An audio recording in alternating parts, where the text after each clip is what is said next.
Welcome everyone to Fair Territory and welcome to the final 6 days of the regular season.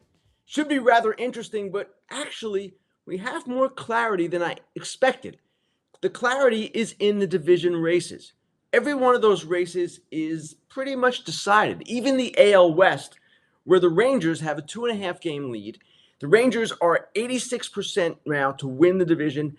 Every other division is either decided or above that in terms of playoff odds. So we know pretty much who the division champions are going to be.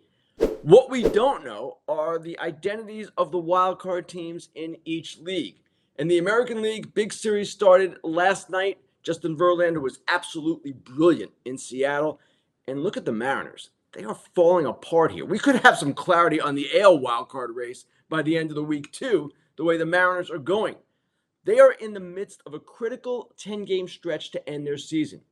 They are 0-4 to start that stretch. Got swept in Texas over the weekend, lose to Houston last night, 2 more games with Houston left, and then 3 with Texas at home to end the season. The Mariners are 8-15 in September. In this 0-4 run, their playoff odds have dropped, get this, from 65% to 28%. They need to win, and they need to win quickly. And let me show you how the final series are going to shape up for each of the contenders once they are done with each other. I'm talking about the Mariners and the Astros, the 2 teams competing for that wild card. Houston will be at Arizona. Seattle will be hosting Texas. So not an easy series for either team. And yes, I am granting the Blue Jays a playoff spot. They are pretty much there. So we're talking about Houston and Seattle for that final spot in the AL. The NL is a little dicier. And let's look at the standings as we get into this final couple of days here, because it's rather interesting in the National League, the wildcard races. Essentially, you've got 3 teams competing for 2 spots. Arizona, Chicago tied for the 2nd and 3rd spots at this point. Miami a game back. Miami is unbelievable to me, by the way. 26th in runs per game this year. 5th lowest run scoring production in the major leagues. Skip Schumacher has got to be a strong candidate for manager of the year. I've been thinking Counsell would get it, Craig Counsell of the Milwaukee Brewers, but maybe Schumacher slips in. So the National League, well, we're going to see some interesting things develop over the next few days. And let's look at the schedules for these teams, because they all play 6 more games starting Tuesday. The Cubs, the Marlins, the Diamondbacks. The Marlins have, I would say, the easiest schedule here. At the Mets, at the Pirates. I know they're on the road, but they're playing 2 teams that are not that potent right now. The Cubs, on the other hand, at the Braves and at the Brewers. The Diamondbacks at the White Sox for 3 and then home against the Astros. The most interesting thing developing is the fact that the American League looks like it's going to be wide open. And why do I say that? Because each of the teams that looks like it will be in the playoffs is flawed. The Orioles, right now, without Felix Bautista, the bullpen's not the same. The rotation, inexperienced as far as the postseason goes. The Rays, my goodness, they've got one injury after another going on right now. Brandon Lau is out. Arozarena, Yandy Diaz, they've got issues. Robert Stevenson's got a neck problem. On top of all of their other injuries, they're not at full strength. The Blue Jays, I sort of like the Blue Jays right now. They're playing better, finally. They're still 15th in the majors in runs per game, an average offense. Now, maybe that's changing. Vlad seems to be getting hot. Springer, too, but we'll see. The Twins, a dark horse team, in my opinion, but they've got to get Correa and Royce Lewis healthy. And then the Astros, beyond Verlander and Framber Valdez, do you like their rotation? No, you don't. So you look at all this, and finally I'll conclude with the Texas Rangers. Yes, their offense is fully intact again. Outstanding. They're scoring, they're hitting home runs, doing what they've done really all season when healthy. But their bullpen, we've seen it, it's not great. So I can see the American League being a complete free-for-all. And it's going to be really interesting to see, yes, without the Yankees, yes, without the Red Sox, and maybe without the Astros, at least going deep, who emerges from this incredible scrum. The National League, we've thought for a long time, would come down to the Braves and maybe the Dodgers, maybe the Phillies too. And the Braves certainly look like an invulnerable team. Suddenly, though, they're vulnerable. And they're vulnerable because of their starting pitching. Max Fried, back on the injured list. Charlie Morton, on the injured list, will miss the division series. Now, Fried is likely to come back, but he's going to come back on 15, 16 days rest. He hasn't pitched all that much in the last month, really. He had the one start after the delay because of his blister, came back through 6 innings, and then went down again. We don't know exactly what Max Fried is going to be. Maybe he'll be great. Maybe that recurring blister will be a problem. Spencer Strider, his second half has not been as good as his first. Less consistent. Bryce Elder, since the start before the All-Star break, remember, he was named an All-Star. Starting with that start, right after he was named to the team, 5.40 ERA in 13 starts. So their rotation right now suddenly is not the force that we thought it would be, or at least it could be. It could end up that way if Morton comes back healthy for the NLCS, presuming the Braves survive the first round, and if Fried, of course, returns to form. The Braves' offense is what it is. It's great. But you can see a scenario now where the NL is much more competitive than it otherwise might have been if the Braves' rotation had been healthy. All right, now finally, to close out the first segment, I'm going to tell a little story. Bring it in. I'm going to tell you a little story. This is the kind of story we usually do and reserve for Inside Dish, but I've got sort of a special Inside Dish today, so I'll throw this one in here. And I was thinking about this the other day because the host of Foul Territory, one of the hosts, is a guy who 10 years ago, it turns out it was 10 years ago, hit a foul ball that broke my finger. Now let me set the stage here. 10 years ago, 2013, the Reds and Pirates were playing in Cincinnati, final weekend of the season, in what was essentially a series that would decide home field advantage for the wildcard game, back when there was a wildcard game. Fox was doing the game. I was excited to do this game. Playoff implications, big time. Before the game, I shake the hand of said Foul Territory host, future Foul Territory host at that time, Todd Frazier. Todd Frazier says to me, dude, you've got little hands, man. If you ever see me on Foul Territory with Todd, he comments on my hair, he comments on my shirt. Todd notices things. A lot of players are like this. Okay, so he says that. I don't think anything of it, whatever. Game begins. About the third or fourth inning, it was early in the game. On Twitter, reporting on Terry Collins signing a contract extension with the Mets. Now, when you're down in the field as a sideline reporter, you've got to be aware. Foul balls do come, and they come hard. And normally, I pick a spot to stand where I'm reasonably protected, covered. And I thought I was in a spot at Great American Ballpark where I was good. I was on the Pirates side, third base side, and it seemed to me that I was not going to have a problem as I kept my head down and tried to report this, texting, tweeting, the whole deal. People say, don't text while you drive, or you shouldn't tweet while you're a sideline reporter either, but things happen, let's face it. So about the third or fourth inning, can't exactly remember when it was, a screaming foul ball comes to me. My head is down. I've got my hand on the microphone, and the ball hooks. So I thought I was covered, but the ball hooked, and it nailed me. It hurt. Right pinky. I look down, and there's blood everywhere. Whoa. Okay, this is an interesting situation. Now, I want to finish the game because it's a big game, and my gosh, you get hit on the finger, you leave the game. It's kind of weak, right? So in the Pirates dugout, the trainers helped me out. The athletic trainers gave me some towels. I just wrapped it up. Andrew McCutcheon at one point, then with the Pirates, his first run with them, hands me a glove, or at least pretends to hand me a glove. It was all in good fun. I didn't think much of it, wrapped it up, told our producer, Carol Langley, do not tell Matt Vescursion about this. He was doing play-by-play. Because Matt, we used to work together at MLB Network on the Hot Stove Show. Matt loves stuff like this. He would have been making fun of me the whole game. So it turns out we get through the game, no problem. After the game, I try to see the Reds doctor, but he's going home. So I go into the Pirates clubhouse to see their doctor, and he stitches me up. It took 10 stitches, and it turned out it was broken. And I'm sitting there, and the doctor throws alcohol on the wound so he can stitch it up, and it's hurting. At this point, it's really hurting. But I'm in the Pirates trainer's room, place that a writer never goes in, by the way. But this was something of an emergency.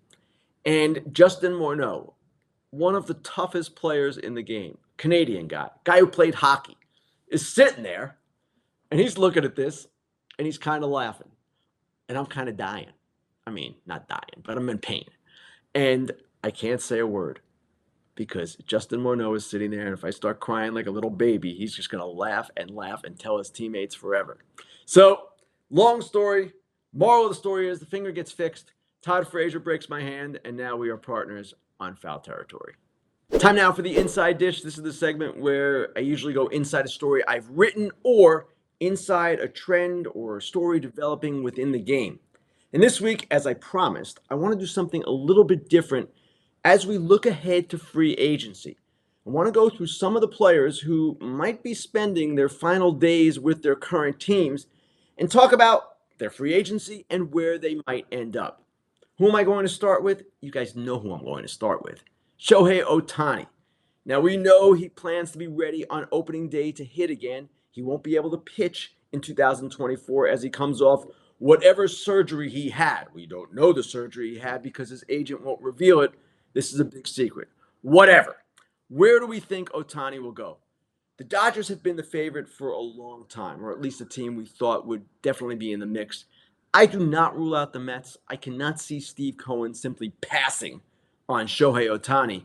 And I would also include the Giants, the Rangers, yes, the Rangers, and the Mariners as at least possibilities. I still think it comes down to LA versus New York, Dodgers versus the Mets. The Yankees, I don't see them doing this. They've got already two $35 million plus players. They can do it, of course.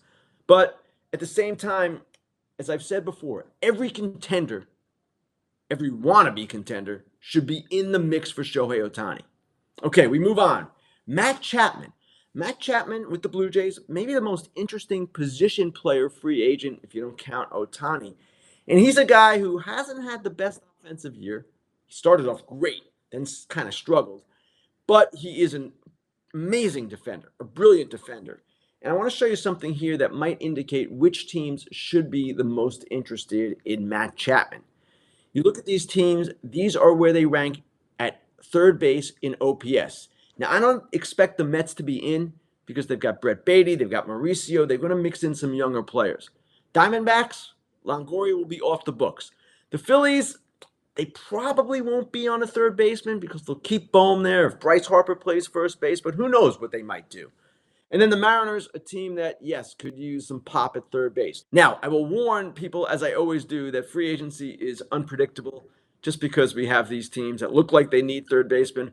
Another team could enter the mix. Several other teams can enter the mix, trade their third baseman to get a space open for Chapman. We don't know what's going to happen. Those are just some teams that make sense. Charlie Blackmon. He's a guy we don't talk about much. We don't talk about the Rockies much. He's 37 years old, but he has been with the Rockies for his entire career. I expect him to stay with the Rockies. He is a guy that is a 2008 second-round draft pick. That's right. He joined the Colorado Rockies in 2008, 15 years ago. He has expressed his desire to stay. I would not be shocked if they reach some kind of agreement at the end of this long-term deal that he is completing. Next on the list, the likely National League Cy Young Award winner, Blake Snell. Now, if you're a team with a need at the top of the rotation, which is pretty much every team, Blake Snell looks really good right now. 1.20 ERA in his last 23 starts. That is Gibson-esque. He is a guy who is at the top of his game. I'll give you some teams where I think he fits really well. St. Louis Cardinals, hello, they need multiple starting pitchers. Boston Red Sox need a top of the rotation starter. The Dodgers, they're not going to re-sign Urias. We don't even know if Urias is going to play baseball again. Kershaw is uncertain as well. They need a top of the rotation guy. Andrew Friedman, of course, goes back with Snell to Tampa Bay. Houston Astros, you can look at the state of their rotation. It's not all that great right now. Not as deep as it once was. The Phillies, if they lose Aaron Nola. The Orioles, if they are willing to spend the money, Blake Snell would be a perfect fit for the Baltimore Orioles. Josh Hader, Snell's San Diego Padres teammate. We haven't talked much about Hader this year because we haven't talked much about the Padres, at least in a positive sense. But Josh Hader, well, Can you see Texas? I can see Texas. Second lowest save percentage in the majors. They need bullpen help. They just cannot seem to figure it out. That's the perfect fit for them. Baltimore, where it all started for Josh Hader. Could you imagine if you get Felix Bautista back, which I don't expect? I expect he's going to need Tommy John surgery, in which case the Orioles need a closer. But just imagine in the future, Bautista, Hader, and Yennier Cano. That's a pretty good bullpen. One other team I would think might be in the mix here, the Atlanta Braves. It's a team that doesn't have a clear closer, or at least one as dominant as Josh Hader. Cody Bellinger. Now, the place Cody Bellinger should sign, actually, let me put it this way. The team that should sign Cody Bellinger is the team that currently has him, the Chicago Cubs. He has meant an awful lot to their offense. They are on the rise. They need Bellinger to be an anchor, as he has been this year. But a team that a lot of people are going to talk about, the Yankees. Now, the Yankees offense, not athletic, not really much at all that we like. Fourth lowest OPS against right-handed pitching. That's the key stat. They don't hit righties. Cody Bellinger, left-handed hitter, hits righties. He'd be a perfect fit in Yankee Stadium. Aaron Nola. Now, he's a guy who's had kind of an inconsistent year. I wonder where he's going to be as a free agent. I don't know that he's going to be in the Rodon territory, this $160 million range. I don't know if that's going to happen for him. But let's look at something here that shows you why Aaron Nola will appeal to teams. Innings pitched since 2018. Garrett Cole, 1,067 and 2/3. Aaron Nola is just 9 innings behind him, and then there's a gap to the next two on the list, Jose Barrios and Zach Wheeler. So Nola has been a workhorse. Now, he's had some brilliant moments with the Phillies. He's had some rocky moments, but he is a guy who is a top of the rotation starter when right. So certainly I can see a lot of teams wanting to get in on Aaron Nola. All of those teams that I mentioned that need starting pitching, St. Louis, Boston, you name it, right down the line, the Dodgers, the Astros, they all should be on Nola. The Phillies, I would imagine, would entertain bringing him back as well. His postseason is going to be important for him because he's had this kind of inconsistent year. If he puts it together in the postseason, people are going to see the good Aaron Nola, the Aaron Nola that he's been for most of his career, and they will be intrigued. Finally, Joey Votto. Joey Votto, we saw the send-off in Cincinnati the other day. It was beautiful. And it was something that Joey Votto deserves. Like Blackmon, he's been with that team his entire career. The question is whether he wants to continue and whether the Reds, if he does want to continue, would be interested.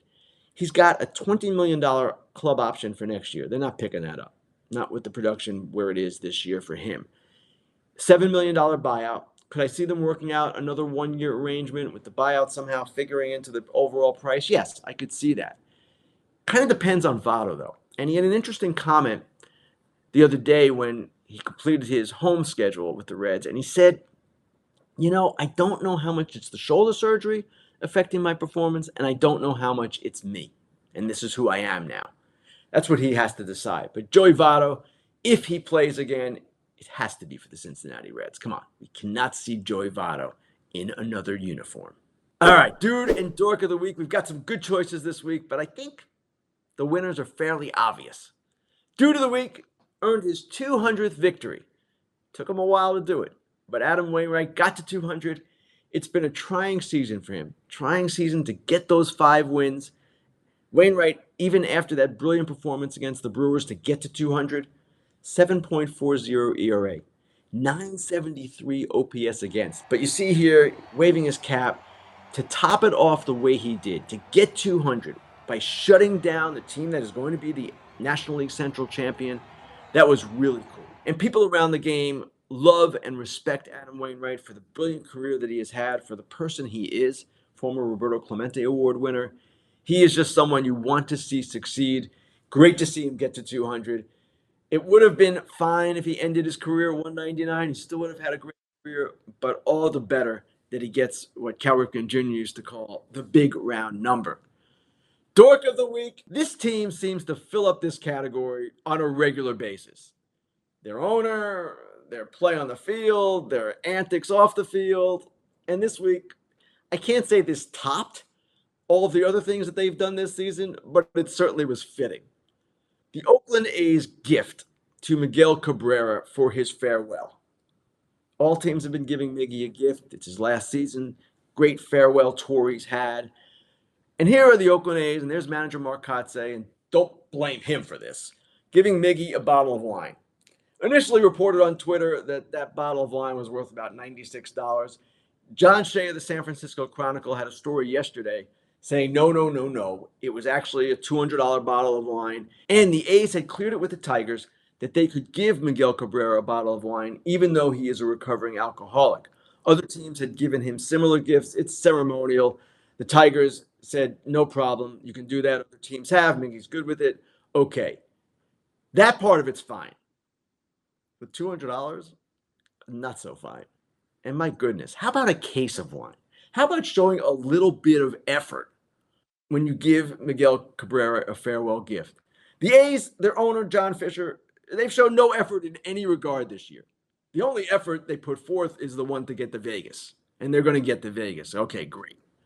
But my goodness, Oakland A's, Dorks of the Week again for their lame, and I repeat, lame farewell gift to Miguel Cabrera. Hey, keep cool as it cools off by protecting your eyes with our new sponsor, Shady Rays. Shady Rays, an independent sunglasses company that has a world-class product that is just as good as the expensive sunglasses that are out there. They have durable frames, extremely clear optics for outdoor adventures, and what really separates them is the best protection plan in the industry. If you lose or break your pair, even on day one, Shady Rays will send you a brand new pair with no questions asked. And if you don't love your Shady Rays, you can exchange them for a new pair or return them for free within 30 days. So you can buy and wear your Shady Rays having the confidence that they have your back. From building playsets for pediatric cancer patients to providing young adults with MS the outdoor adventure of a lifetime, Shady Rays is helping communities all over the place. Shady Rays now giving out their best deal of the season. Go to shadyrays.com and use the code FOUL for 50% off 2+ pairs of polarized sunglasses. Try for yourself the shades rated 5 stars by over 250,000 people. Time now for Grillin Ken. This is the segment of the show in which I answer your questions.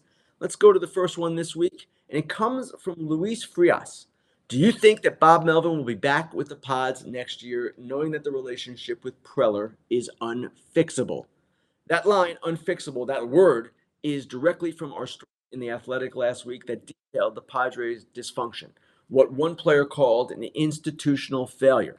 And in that story, which I co-wrote with Dennis Lin, we detailed the rift between general manager A.J. Preller and manager Bob Melvin. Now, where this goes is unclear. The Padres CEO, Eric Grupner, went on the radio in San Diego after the story came out and said when a team falls short, everything gets laid bare. And what he meant by that was everything has to be looked at, everything has to be assessed and analyzed going forward. So the Padres are going to take a look at where they are as an organization. They're going to assess A.J. Preller and Bob Melvin and make a determination at that point which one of them stays, which one of them goes, if that's how they want to do it. Maybe both stay. It's hard to imagine that happening. What I can imagine happening is at least one of them not being back with the team next year. We'll just have to see how it all plays out. Good question here, Michael. Can you explain the typical motivation behind a mutual option? Team wants a club option, players want a player option. A mutual option seems like a compromise that neither side is happy about. Michael, again, great question. And you often see these mutual options, and you might wonder as a fan, why do they even include these? They're almost never exercised. If the player has a great year, the club exercises the mutual option. The player says, no, I'm going to become a free agent. If the player has a down year, the player says, yeah, I'll exercise the mutual option. I want to be back at this number. And the club says, no, you can become a free agent. We don't need you. So they're almost never exercised. And I went back in time to a story on ESPN.com by Sam Miller in 2017, which did a great job detailing the motivations for mutual options. And the biggest one usually is to simply defer money into next year, to attach a buyout to that mutual option to be paid later. The buyout doesn't come right away. It can be paid at a later date. Other parts of this include creating a connection with the player that gives you groundwork for a future negotiation. That's a motivation too. And finally, Sam wrote this, it makes a player feel better. It gives him some idea that the team does have interest in him beyond this year. And it can be viewed in that sense as a win-win, though it almost never turns out that way. So those are the mutual options. We'll be hearing a lot about them this offseason again, as we always do, but don't take them too seriously. All right, the final question this week comes from Riley. And Riley asks, hi, Ken. If you were trapped on a deserted island for a year and could bring 3 books with you, what would they be? Well, if I was trapped on a deserted island for a year, hopefully I'd be able to read more than 3 books, but here are the top 3 that I came up with. The first, Lonesome Dove. Larry McMurtry, a classic, a Pulitzer Prize winner for fiction. Lonesome Dove is 843 pages about a cattle drive, and you can't put it down. It's one of my favorite books of all time. Of course, it became a movie and television series, whatever, after that, but the book is where it's at. Second book, an author who I met over the years, one of the most brilliant journalists and authors of our recent times, Richard Ben Cramer. Now, Richard Ben Cramer wrote a biography of Joe DiMaggio. He's written a couple of other sports-related things as well in his career, but the book I love from him most, What It Takes. What It Takes is a story of the 1988 presidential election. It's a journalistically written story. What I mean is it's involving a lot of reporting, behind-the-scenes stuff, just telling what's going on with all of the different candidates. It was Dukakis, it was George Bush, it was Gary Hart. There were a number of candidates in there. Joe Biden is in there as well. There is no political bent to this book, okay? So don't even go there with me. But it's a fascinating story of a presidential campaign, which is actually something I've always sort of wanted to cover, because a presidential campaign has some similarities to a baseball season. There's an ebb and flow. It has a definitive time frame. It's just kind of interesting to me. All right, final book. Yes, I'm going to go with a baseball book here. Lords of the Realm is one of my all-time favorite books, but I'm going to pick Moneyball. And you might say, Moneyball, come on, it was not that good. It was just really about the Oakland A's, and it left out some things. It didn't focus enough on Hudson and Zito. And yeah, I know all the criticism. But if you read that book by Michael Lewis, one of the brilliant authors ever, Michael Lewis not only tells the story of Billy Beane in this book, which is a great story in itself, but he does it in an entertaining way that few writers anywhere can capture. It's just a great read, and I frequently go back to Moneyball as a reference point for some stories. I do that, but I also just read it for the writing, because I love the writing in that book. And yes, it became a movie with Brad Pitt, but the book is where it's at. And yes, you can complain about Moneyball, you can complain about analytics, complain about anything you want.